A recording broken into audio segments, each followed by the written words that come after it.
Bonjour, encore une recette aujourd'hui. Donc c'est pas une chaîne de cuisine, hein, je vous le dis. C'est juste que j'ai fait des découvertes en améliorant considérablement la manière de cuisiner. Donc moi je suis quelqu'un, j'ai un profil bureau d'études.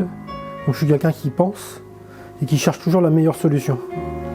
Et là je suis joué aujourd'hui, c'est la meilleure manière de cuire les merguez. Alors les merguez, faut pas manger de viande, hein, pas souvent. Voilà, vous pouvez en manger de temps en temps. Moi je suis très sportif, donc je suis un peu obligé de manger un peu de viande de temps en temps parce que ça me requinque quand même. On dira ce qu'on voudra. Donc moi j'en mange quoi, une fois par semaine quoi. Et je fais beaucoup d'efforts physiques. Voilà. Donc si vous en mangez trop souvent, c'est nuisible. Si vous en mangez jamais, je pense que ça peut l'être à long terme. Je pense qu'il y a un compromis à faire. Alors voilà, le sujet c'est, moi ce que je peux vous dire c'est que les merguez au barbecue bien cramées avec du noir dessus, c'est barbare. Voilà, je vous le dis.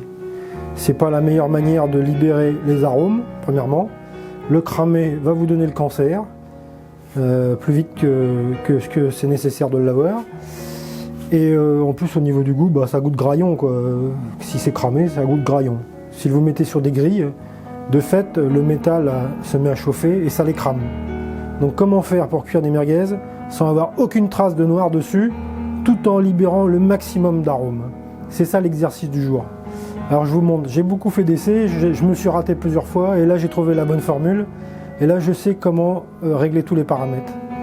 Donc le premier exercice, avoir des brochettes recoupées pour qu'elles puissent rentrer dans le système de cuisson.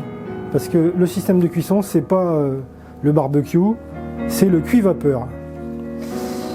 Voilà. Mais il faut connaître tous les paramètres. Donc j'ai recoupé des brochettes à la bonne longueur pour que ça puisse rentrer dans le cuit-vapeur. Mais c'est pas le tout. Il y a des petits secrets à savoir en plus. Alors je vais chercher le bol.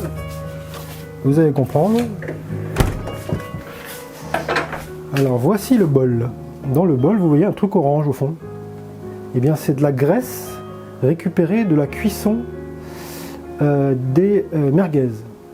Donc en fait, sous l'effet de la chaleur, bah, elles vont suinter. Alors vous les piquez pas, hein, vous faites rien du tout. Ça, c'est de la merguez bio de Leclerc. Vous les mettez ici. Vous avez votre récupération, c'est votre récupérateur de graisse en fait. Voilà, vous faites comme ça. Hop, hop et hop. Voilà. Et vous mettez vos brochettes. Et ensuite, on va mettre ça dans le cuit-vapeur. Donc je vais d'abord le mettre dans le cuit-vapeur et je vais vous montrer après comment je fais. Le cuit-vapeur, il doit être chaud. 10 minutes de préchauffage du cuit-vapeur, il doit être chaud. Pourquoi il doit être chaud? Parce qu'en fait, le but c'est de récupérer la graisse, mais pas d'avoir toute la condensation de l'eau. Si vous faites un démarrage à froid cuit-vapeur, vous allez avoir plein d'eau dans le bol. Donc l'exercice, et puis surtout vous n'allez pas maîtriser trop votre temps de cuisson. Donc quand vous partez à chaud, vous maîtrisez et puis ça va vite. Donc on part à chaud, on limite la quantité d'eau dans le bol et on récupère les graisses fondues. Et vous allez voir, les graisses fondues, elles vont le servir après. C'est pas perdu, c'est pas un hasard. Je le mets dans le cuit-vapeur et je vous montre.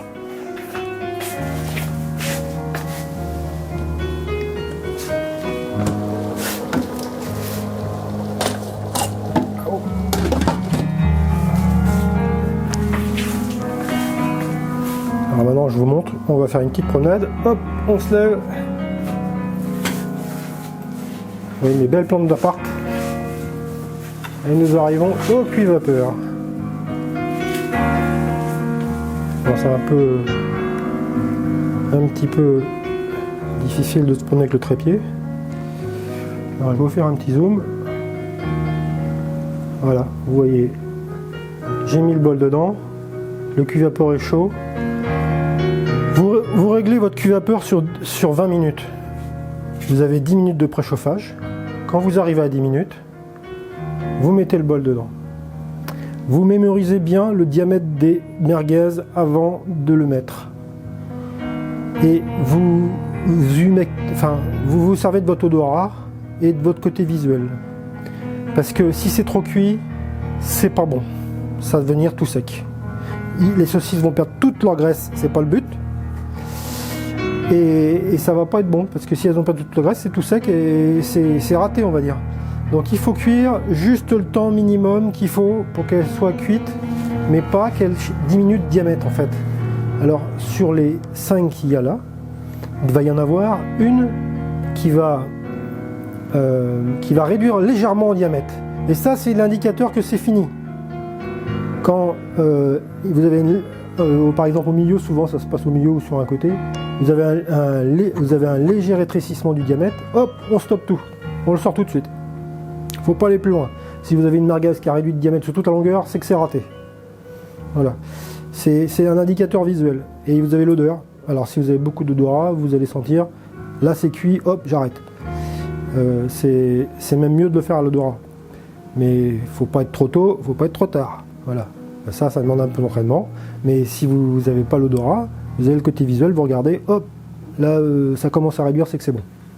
Mais 10 minutes, c'est 10 minutes maximum. Hein. Moi, je pense même que c'est 8 minutes. Voilà. Donc, on va laisser cuire comme ça. Alors, vous vous posez la question, mais alors pourquoi je récupère les graisses dans le bol? Et comment je fais pour séparer l'eau de la graisse? Alors ça, c'est le côté mystérieux. Vos saucisses auront perdu un peu de graisse. Donc, ça va... disons que tout le goût est dans la graisse, en fait. Ce qui va se passer, c'est que vous allez avoir l'huile qui va flotter, l'huile de graisse va flotter à la surface, et avec une cuillère à soupe, ça va vous servir de jus.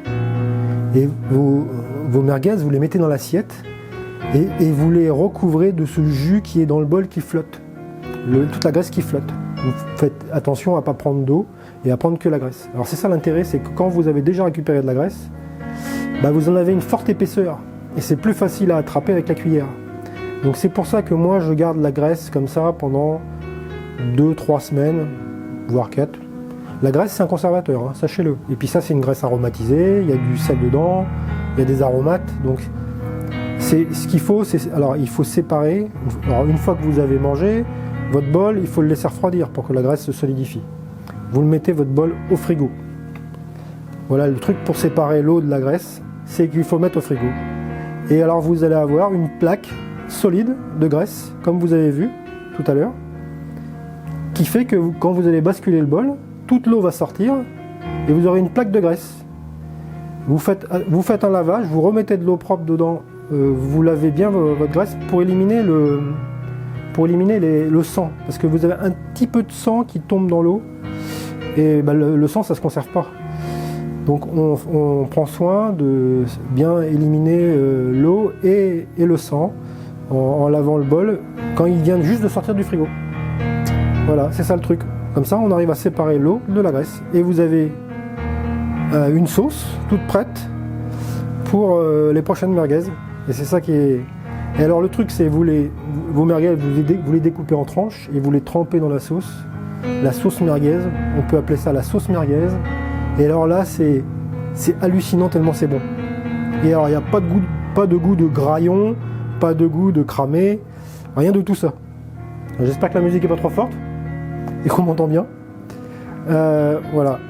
Et c'est ça le secret des merguez les meilleures au monde. Elles sont bio, elles sont pas cramées, elles sont cuites juste à point et il y a la sauce qui va avec. Le tout en un, c'est merveilleux. Essayez. Franchement, essayez, vous allez voir, vous allez halluciner. Tellement c'est bon. Et puis si vous faites beaucoup de sport, bah, vous allez encore plus les apprécier parce que vous aurez un besoin de protéines. Une fois par semaine, une fois toutes les 2 semaines pour les grands sportifs. Et puis ceux qui ne font pas de sport, bah, une fois par mois. C'est pas la peine de manger de la viande en croyant que c'est nécessaire. C'est vraiment fait pour se réparer quand on a les muscles cassés, quoi. Voilà. Allez, au revoir.